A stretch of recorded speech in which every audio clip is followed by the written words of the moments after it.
Well, hello and a massive welcome to all of our subscribers, first-time viewers and LinkedIn watchers for another chance to learn from and engage with cybersecurity's leadership, joined today by Mr. Alex Martin.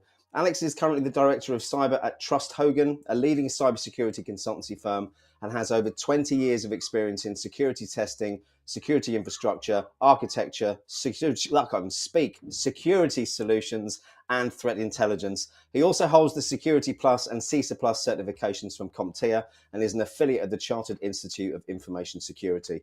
And his mission is to help clients protect their digital assets and mitigate cyber risks by providing them with tailored and innovative security strategies and solutions. He's successfully led and delivered multiple security projects across various sectors and regions, including a very large-scale red teaming exercise for government agencies. He also enjoys mentoring and advising students and professionals who are either interested in or working in the cybersecurity field, and along with sharing his insights and experience through online platforms, podcasts, and blogs. But before we bring him on, and for those that are new to the channel, I'm your host, Simon Linstead, and by sharing stories and best practice over the last few months, it's led to over 171,000 views here on YouTube. By you are amazing, I think 8,609 subscribers. So a huge thank you for your engagement. And if you'd like to support the wider InfoSec Live community, or even buy me a cheeky decaf coffee, I'm off the Lemsip now, you'll be pleased to know. We do have a way you can show your appreciation here on the channel with 3 tiers of membership, allowing you to show your support in any way that you can. But whether you join or not, being here and engaging with our content is what really matters. So if you're enjoying it, please hit that thumbs up button. And if you're watching this live, make sure you drop some questions in the chat. We're going to try and get to all of them all the way through the show. Time for me to stop rambling. Let's bring Alex on.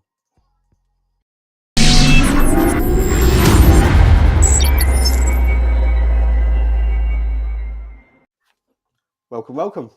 Afternoon. How are we doing? Not as cold as you with that short sleeve shirt on.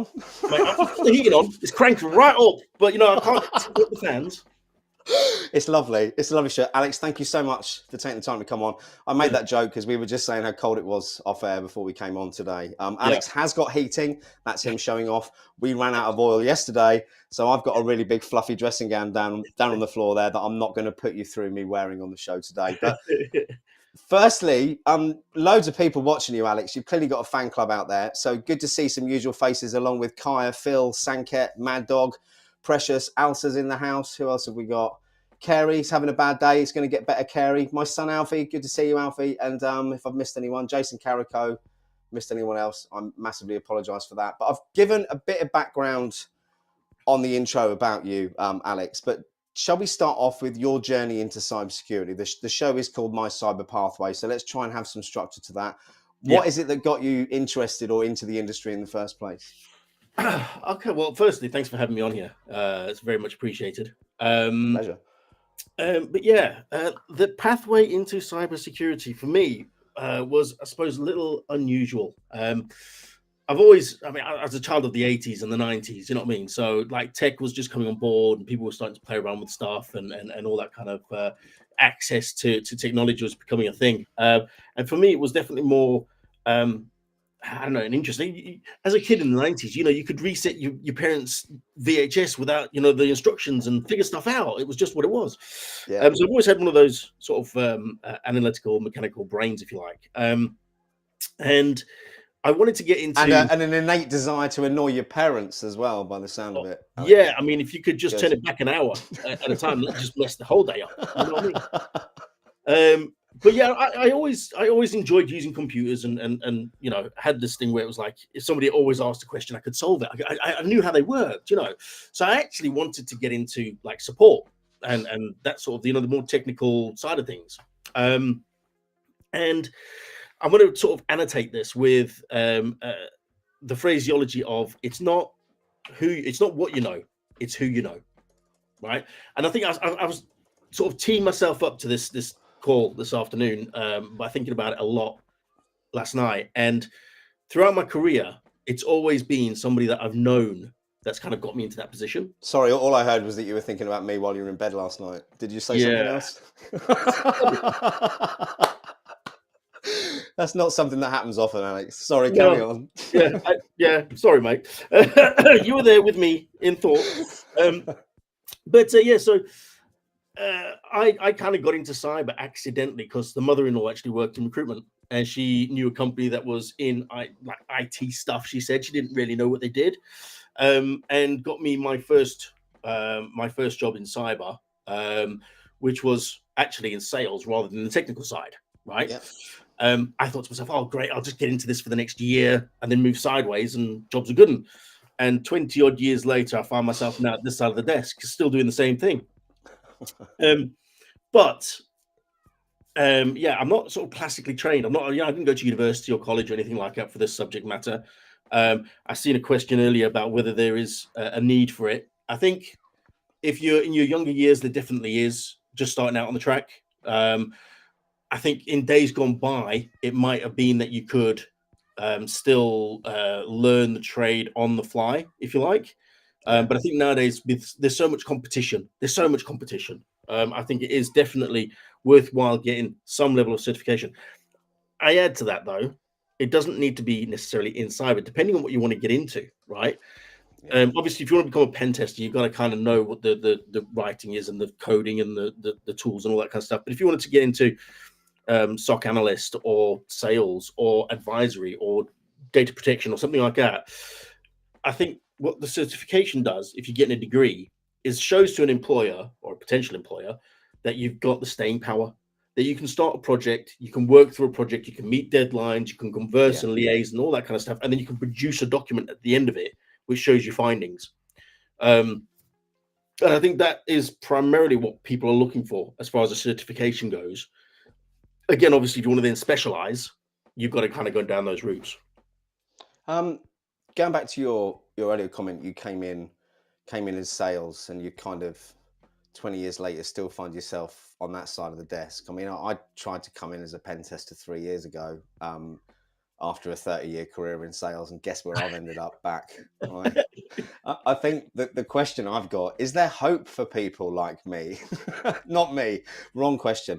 Is there hope for people who have got the soft skills and maybe the sales experience, who want to come across into a more technical role?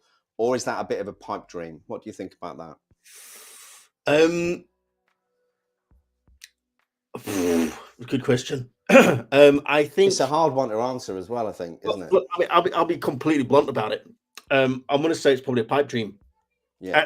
At our age, shall we say, as youthful as we are, don't get us wrong, you know what I mean? As youthful as we are, mate. Yeah. I think going back to what you said earlier about the fundamentals, and again, a lot of the material out there makes people think maybe that they can get to a more advanced state of knowledge than they can in a short period of time. Yeah. And I think for me, missing out the whole networking piece was fairly fundamental. And I think if you've got the time, the energy, and the drive to do it, but back to the age thing, I'm 50 this year. I haven't got the time, energy, or drive to do anything anymore. No. I think when it comes to like becoming a pen tester or something in that cybersecurity, where because technology is moving as fast as it is doing, you've got to have that really good foundation in how it used to work and what's known out there before you can then start progressing forward. Yes. If we're starting now, that's like saying, well, we put double glazing into our house that's falling apart, but the roof's still leaking, and the foundations have subsided considerably. Age again, one of them things. You've been around my house, I think, but yeah. Sorry, yeah, it's about the house, not us. Yeah, that's right. Yeah, no, I think for those that are entrenched in it, it's easier to get into the industry. However, what I would say as well is that doesn't mean that you still couldn't. If you had the motivation, you have the drive and all that kind of stuff. There's plenty of people I speak to who are joining the industry, upskilling, changing skill sets, coming from one type of industry and moving into cyber. But I also agree that there is a lot of false advertising. There is, and let me, because I always moan about this, but let me play devil's advocate as well. I mean, the Latin phrase caveat emptor, which means buyer beware. We should have, and I hold myself accountable for this, I should have managed my own expectations a little bit better than believing the bullshit and the hype that I read out there. But that's not to say you can't come in pivoting from a different career into a lower level role, which I've seen hundreds of people do the last few years successfully. But to think you can come in as like a top level pen tester after a year or two's worth of study, I think it's and I'm not being a gatekeeper with my comments here. I just think it's possible, but it's a difficult one, right? It is 100%. And you're right. I think one of the things that I say to people that I'm advising, and I've just seen somebody mention mentoring and whatever, but I do some mentoring for people as well. And the one thing that I always mention is when you're looking at your skill set, right, regardless of industry, whatever you're in, your skill set is transposable. If you worked in Tesco's on the tills, you've got customer service, you've got soft skills to talk to people. You've also got some kind of financial and accounting information in your brain because you're working with numbers all day long. There's a lot of transposable skill sets that people don't necessarily see the value in initially. You had a part-time job at McDonald's, great, customer service again. You know what I mean? All that kind of stuff. Project management, even if you were on the cook set, you still got to hit that deadline for putting that burger together and in the sheet. Yeah, absolutely. You're cooking for 6 children every night. You've got some skills there as well, I reckon. Exactly. And Phil's made a good point though as well. Sorry, go on, Alex. My ADHD kicking in there. Get in at a lower level. Yeah. Phil said that there's lots of non-technical roles in cyber. I mean, we've already mentioned sales, but especially around GRC. And he said that's where those looking to transition with a lack of technical should potentially look. And I think that's a very good point. Absolutely. I think even GRC, data protection, GDPR, all that, that governance, risk, compliance, the people and the policies That's the You stuff. know, That's where yeah, those skill sets are valuable. yeah, 100%. Definitely. Talk to me about your biggest passion in security. What is it about the industry that keeps you excited, Alex? Oh, it's hacking, isn't it? I mean, it's hacking. It's Hollywood, baby. You know what I mean? Like I keep saying this. I keep saying this, right? So, um, mm, how much do I divulge about my history? No, well, so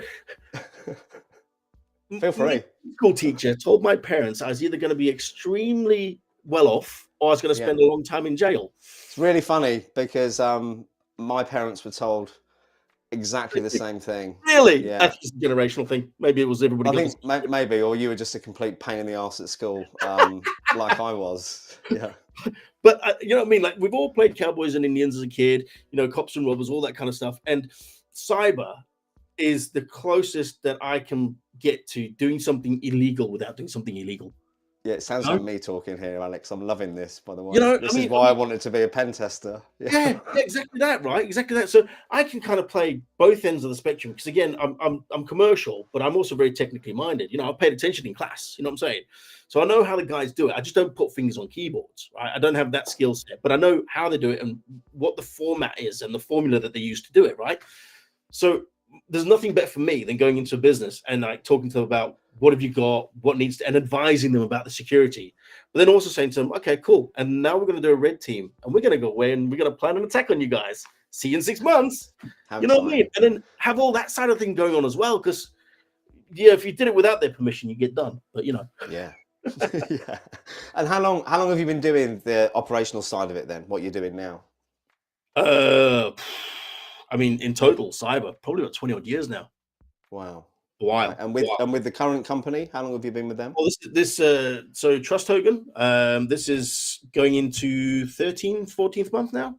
Okay. So not long, still quite new. I think last year was very much finding our feet and moving on. You know, there's a dream, there's that 5-10 year dream. But we're getting there. We're getting there. It's good. It's good.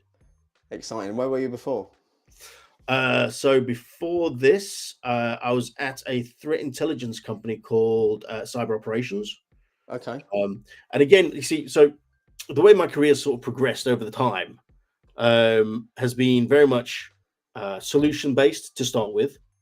That had a small amount of pen testing because it was very niche and bespoke back then. Yeah. And then I progressed into working for, so that was at a company called Sec1, who got bought out by Clarinet a few years ago. Then I moved on into sort of networking companies and stuff like that. So I understood how all the network worked, did a bit of wireless and all that kind of stuff when it was kind of, you know, coming again to the front Yeah. of technologies. Then I moved more into strictly pen testing. Did that for about 7 or 8 years. Sounds like you followed the money to me. There was a trend. There was a trend. It's cloud next, isn't it? AI, mate. AI. Well, Oh, well, I suppose that should bring us onto that subject because we said we were going to have a little chat about AI, didn't we? yes. There's all sorts of noise all over social media. I've got to be honest. I use it from time to time to pull Sure. things together and Sure. then check it heavily before Yeah. using it. Yeah. My wife used it, ChatGPT, for the first time yesterday. She's decided to look for a part-time job. She needs to do an introductory letter for the NHS bank staff. And ChatGPT, she's been singing the praises of ChatGPT across the whole playground now. Yep. Talk to me about the good parts and the potential downsides, dare I say, as well. So I want to touch on what you're saying there. I think AI is great from a initial thought generating piece of equipment, Yeah. if you like. It's like having a PA that or a, you know, It a marketing is. person that goes, "Oh, we're going. How about this as an idea?" And you go, "Oh, I like that, but let's just change this and that and correct that." And yeah, jobs are good, Yeah. right? It's that kind of thing. So I think it's great from that creativity perspective, right? I think it's phenomenal. I know that ChatGPT in the early stages. Oh, and did you know? Right, everybody thinks that ChatGPT might have been around a while. It was launched on the 30th of November, 22. So it's Yeah. only just over a year old, and look how far it's come in its time so far. Right, Scary. it's mad. But in the early stages, you could put coding in there and ask it to write your malware and all sorts of stuff like that. Right, so I think that's definitely the darker side. You know, there's a lot more where people are going to be people who haven't got the technical skills. You know, we talked about them earlier. Yeah. They're going to have access to a platform that's going to be able to write it for them. Again, having that other person who's got the technical skill already. You don't have to have it yourself. So that's the dangerous bit. The other part as well, when you were mentioning about how your wife's using it at the moment to create introductory letters and stuff like that, that's great. But if you transfer that into a business orientated mindset, when we're talking about GRC, and somebody's creating policies and procedures based upon ChatGPT documentation, Yeah. I think at this stage now, it's not too bad still, right? But as it generates new content, which it publishes to the web as well, and it creates, it memorizes all that information, which is going to pollute and dilute from the original, the genuine. I think there's going to be bigger problems there, particularly as the next generation comes through. When us old in the tooth, grey in the hair kind of individuals go our way, we aren't going to be able to validate the content. No. Just a plug for the next show I think you've got on, or the one after. You've got Gary coming on the show from Thursday. Yes. Thursday. That's the one. Yes. Right? Thursday. We did a talk together maybe last year, I think it was, and we were talking about how you can create those documents with ChatGPT. It's great, but you need somebody still to validate it. Make sure it's still legal, current, contextually correct, and all that kind of stuff. And when you haven't got us there to do it visually, because we've got the experience, then where does it go? Can of worms. That's where it goes. It can be. It can be. Although, as Mad Dog mentions in the chat, creating policies using AI ChatGPT is one thing, but making employees follow it, monitoring for breaches, can be next to impossible. Yeah, that's a whole different can of worms. Yeah, in saying that though, I'm sure this isn't me just coming up with a genius idea, because I'm not that one in the room. But somebody's probably come up with some kind of tool, like the user awareness training platforms and stuff like that, where it's going to be AI driven to know what the threats are that are currently out there, and the things that your organization specifically probably gets targeted with quite frequently.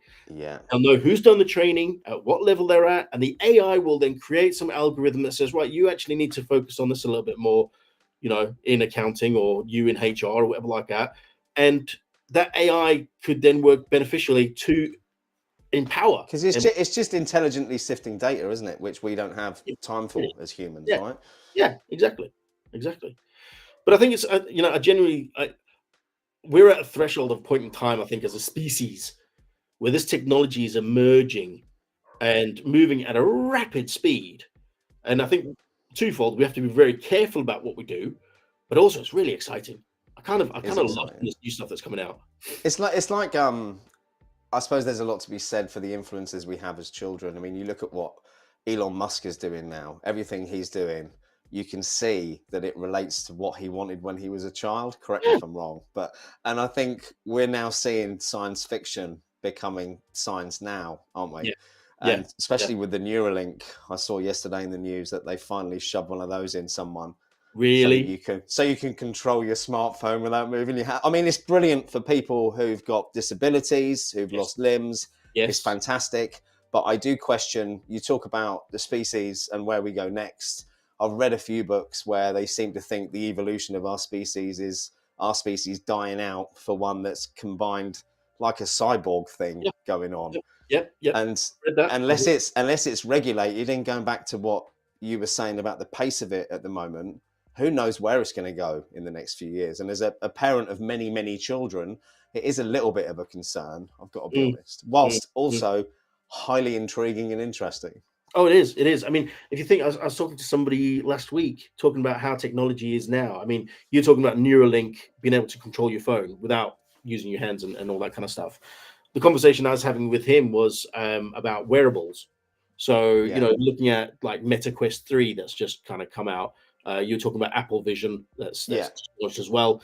I've been watching this now for the last probably 5 or 6 years. Because what were the augmented ones that Microsoft came out with? No, before that, Microsoft had one. This is probably 7 years ago now. I can't think what they were called, but they developed them, and then they just went HoloLens.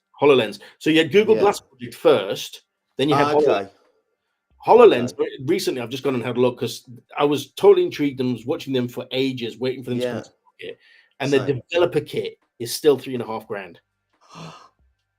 Yeah, I'll buy MetaQuest. More commercial application than personal then. But I mean, that's what Apple is saying. Their Vision Pro are more commercial to start with. But with any Apple device, you know what's going to happen. They're $3,500, but next year you'll be able to buy one for $2,500 that doesn't have a couple of bells. Look at what MetaQuest is doing, and you look at some of the augmented reality programs that they've got running on MetaQuest, it's already ahead of the curve because they're allowing you to augment reality and interact with your environment and do all the kinds of stuff that you'll be doing where these $3,000 products, are trying to get there. You're right. The ones I showed you earlier that my son's got, you can have them. I can't think what the mode is. So it's not stationary or gameplay mode, so that you have got augmented reality and you can have your computer screen up. You can walk around the house with them. You just look a bit of an idiot, really, walking around. But then if you have a look at, is it Meta Raybands? Right? So Meta Raybands. Yeah. Google that one in a minute. No, right? Exciting. So these are basically just glasses. I think they might have a speaker that you can hear through your bones or something like that. But it's got cameras on, so it's constantly recording the things that you're seeing. Now, let's just wind the clock forward a little. Oh, God. I think there's so many bad reasons for people not to have those glasses. Well, yeah, I mean, there is that. Don't be wearing them at night when you're in bed. You know what I mean? But you'll be seeing nothing in mine, mate. I'm 50 this year. Did I mention that? Sorry, I've just spammed the chat with a link to those Rayband glasses. Wow. Yeah. Whoops. The thing is, for me, like so you had the Google Glass project, which unfortunately died. I think that would have been perfect, and they could have really got ahead of the curve. Then HoloLens came out, and that was kind of like that augmented reality, and I genuinely thought that was going to go somewhere. But Meta, I think, of really picking this up and running. Now, if you can take the screens that you've got inside the goggles with the cameras, which Ray-Bans have already got on their glasses, it's just making them smaller, isn't it? And then you know where we are next, don't you? As a daily contact lens wearer, Alex. Yeah.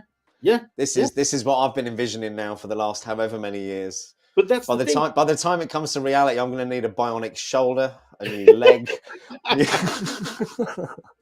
got a lot of hope out there for technology. Trust me. We can rebuild you, mate. We can make you faster, stronger. Thank you. That's what I need. Just mobile again would be good. But this is where that sort of Neuralink kind of comes into play, because you'd still have your phone technically, But if you had wearables, you can have your phone screen, you can have your work stuff, you can have your folders, your access, your internet, and also when you're walking around, sat nav, just follow the green line on the floor. Imagine the poor teachers at school when we get to that point. I mean, there were no mobile phones when I was at school. I'm showing my age now, but I did have a pager that I got confiscated on numerous occasions. And I know from being on my 15-year-old son's school report thing on my phone that he constantly has electronic devices confiscated from him at school. As soon as they're wearing these lenses, we're all doomed, I think, Alex. Well, I think again, like, really, are we? I think I give education quite a bad time. I give it a hard time. It's because it's stuck in the Industrial Revolution age, which is where our current model was designed for, and it's not fucking fit for purpose anymore. Excuse my language. No, they're not moving fast enough. They're genuinely not. I mean, like, they should be embracing the technology that our kids are taking in with them, because our kids are what they call like technology natives. We were migrants. We had to move with the times. They're born into it. And the problem with it is, and again, I've talked to numerous people about this, is that the educational curriculums take 5 years to come out. I've just been mentoring a lovely lass who's now got a post-grad scheme with Avanade, right? She was on a digital forensics course, did a dissertation and passed her degree last year. Her final exam that she had to do was create a network. And it was written, so you put your firewall in, do your diagrams and all that kind of stuff. But primarily, it was all written. And she phones me and she's like, "Oh, just want to chew your ear on the security for this network. I'm not cheating. Just want to ask you some ideas. Here's what I've got so far." And we're going through, and that's great. Yep, permissions, Active Directory, two-factor authentication, rah. That was all good. I says, well, remote devices, what about them? You've got to be able to secure them and lock them down. It's not even on there, is it? Mate, I said Intune, and then I went, right, what's the operating system you're running? Because I just want to check that. It's Windows 7. I'm like, never mind about Intune. I don't think it was even invented then. We're on Windows 11 now. 11. come on.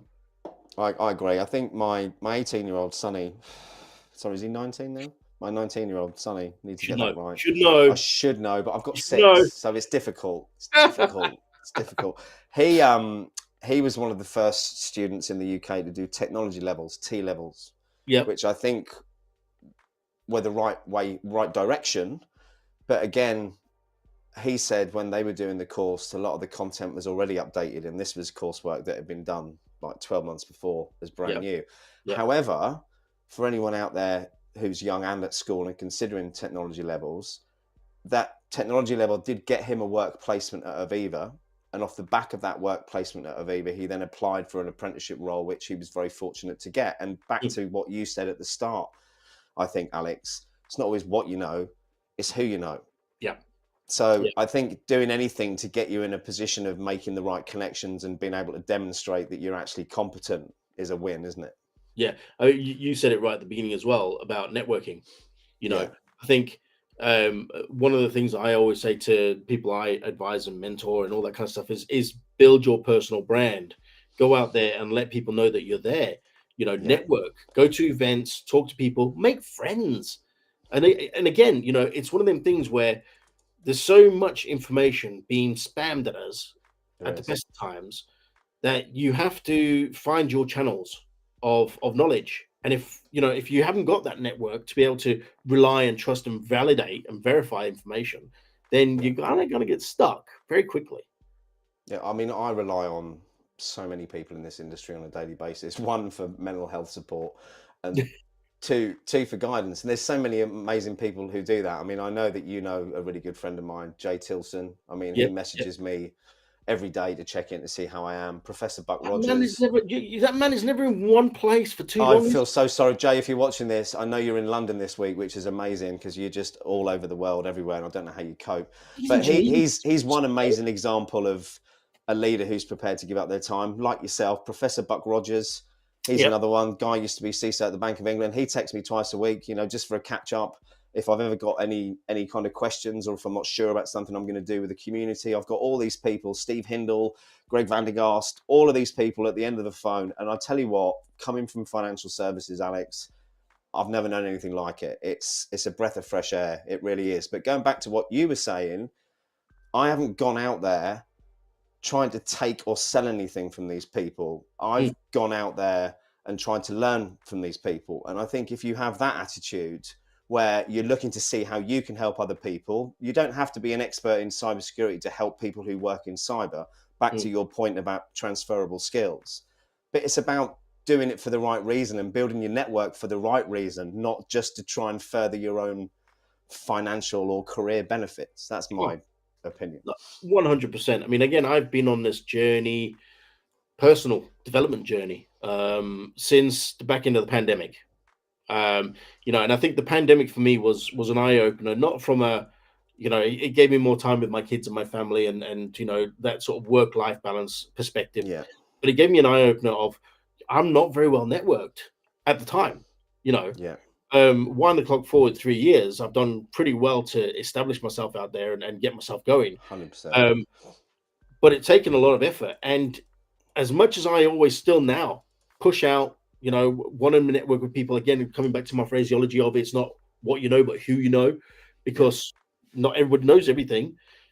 You'd be surprised that because of the damage that's probably been done by a lot of people wanting to just further their career or make a quick buck and all that kind of stuff. Yeah. I mean, it's probably not surprising, but there's a lot of people that see it negatively. Yeah. Whereas all we want to do is just get to know each other, talk. I know, but let's be honest. There's some wankers out there as well, though. And I'm not going to start pointing fingers and naming, because anyone who knows me will know who I think is the W word. But there are a lot of people out there who knows me and it's my history will know the same. Yeah, but let's not get litigious and No. start mentioning names. I wasn't actually thinking about that particular individual, who I think is poison, by the way. And I'm not going to tell anyone who's watching this who I'm talking about. I was alluding to the people who are out there pretending they want to help other people, which on the face of it looks really nice. But when you start digging underneath the bonnet a little bit, you realize that they're just fucking charlatans, really. just taking money off people and giving them really bad advice. And there's too much of that, I think. I've seen that again, coming out of the pandemic, looking to try and personally trying to earn some more money and looking at what I was doing as a career and was it the right thing. I'd kind of gone out to the marketplace and I had to look for advisory pieces and all that kind of stuff. And there was loads of people out there that are doing these mentorship, marketing, business plans, leadership plans, rah, rah, rah, rah, rah. And it's Phil, linked influencers. There we go. I can't even say that. Well, not all. I don't even drink. but there's a lot of them out there that do it just for their own personal gain and financial gain. I then reach out to a lot of people again, like I keep saying, I'm doing this networking stuff at the moment, reaching out to try and get to know people. And whenever I find somebody who's got a problem or in a bit of a sticky situation, I try and go out my way to try and then provide them that advisory role, that mentorship, what have you. I had somebody who I recently met up with. She unfortunately got made redundant last year. And the first contact that we had, she was telling me about the story about how she got made redundant and it wasn't that great and rah, rah, rah. And I'm like, oh, that's such a shame. I says, look, right, I want to help you. What can we do? I want to build your confidence back up. I want to do all this kind of stuff for you. And you can see in people's eyes when you start saying that. And they're like, but why? Why? Why do you want to help me? I've got an answer to that, though. My answer is because I used to be an arrogant, egotistical prick who was very self-serving and did everything for himself for 45 years. So... Oh, mate, I burnt the soul. I sold my granny. Oh, yeah, mate. It's my sins now. Oh, good. It's not just me. We've got a lot in common, I think, Alex. We need to compare skill reports at some point as well. But and it takes a little while to build that trust up because people don't expect it. And for me, it was like, when my career was first starting getting off the ground and I asked for help and mentorship, there wasn't that type of person there. No, I bet. And I don't think they still are. I think it's very, very rare that you get somebody who goes out their way just to help you. I think you're right. I think you're right too. And I think from my point of view, there's no such thing as altruism either, because helping other people genuinely is for me, one of the most rewarding things that you can do. Much more rewarding than getting in a 100 grand sports car to drive down the road to the shops. I can assure you with that. When you don't miss the car a little bit. Insurance and fuel and all that kind of stuff. Still got car envy. But no, it's... I don't know. If more people did it, the world maybe would be a better place than it is now. But we haven't even got time to start on the global political turmoil that we're seeing at the moment. But, again, right, this is the thing. Like, as a species, maybe we're just too selfish, right? I keep saying this, and I've said this to a couple of people now. The way that I want to help people is I've done the hard work in my career to date to get to where I am. I've done it, right? I've beaten the hard path to get to where I am. I wasn't gifted anything. I've not, you know what I mean? I've had to work. I didn't have the mentor. I've had to find it out the hard way. Right? Yeah. I invented the wheel. Don't you go and reinvent the wheel. I've got something that goes round already. What we need you to do as the next generation is invent the engine that attaches to it and drives it forward. Yeah, preferably hydrogen based rather than electric. Yeah, not electricity. I think hydrogen is the new one that they're going to go for, isn't it?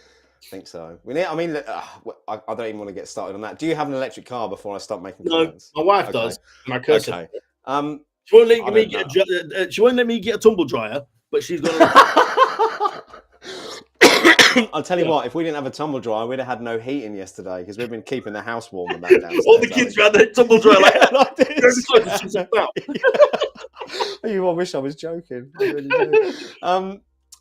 Carrie, did I see your question? Let me have a look, Carrie. Let me have a look back. I've missed loads, I think. One of the ones I wanted to bring up that I saw Precious mention. I know we've gone over time. Apologies for that, Alex. I've got It was about this. Here we go. Talking about the evolution of AI, deep fakes. The trending news: the employee that transferred $25 million to fraudsters via a live video meeting. Yep. Wow. Yep. Do you think it will get to the point, going back to our clear joint love of bordering on criminality as youngsters?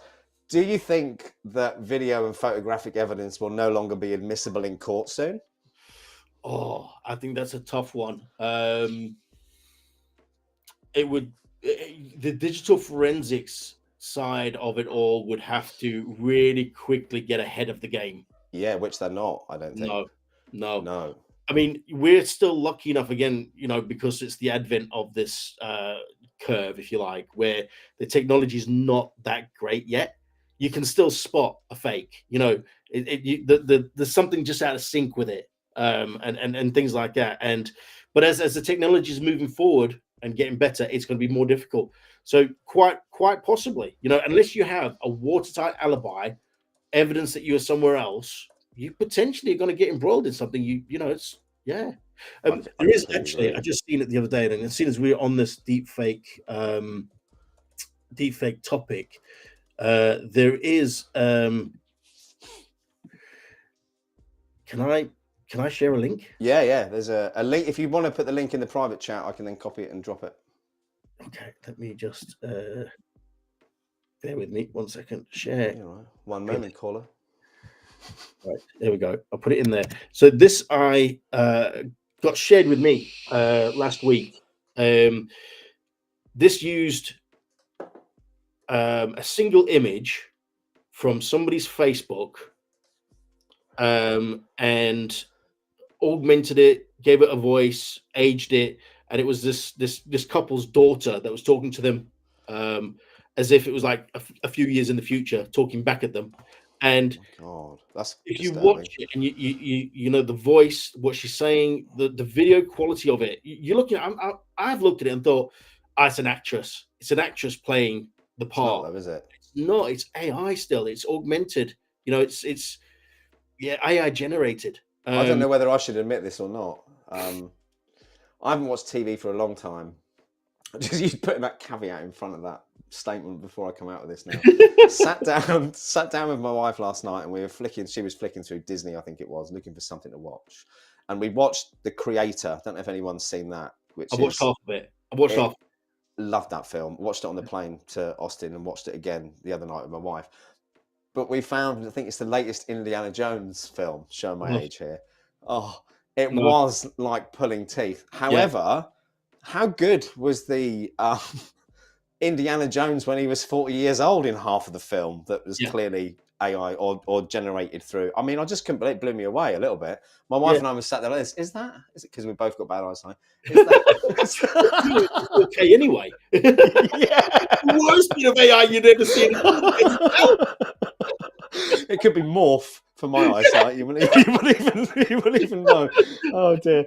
For anyone who doesn't know what morph is, I better just drop a morph link in there as well. Morph, the 80s, wasn't it? Morph. You're too young for that, Alex. Surely. No, I'm borderline.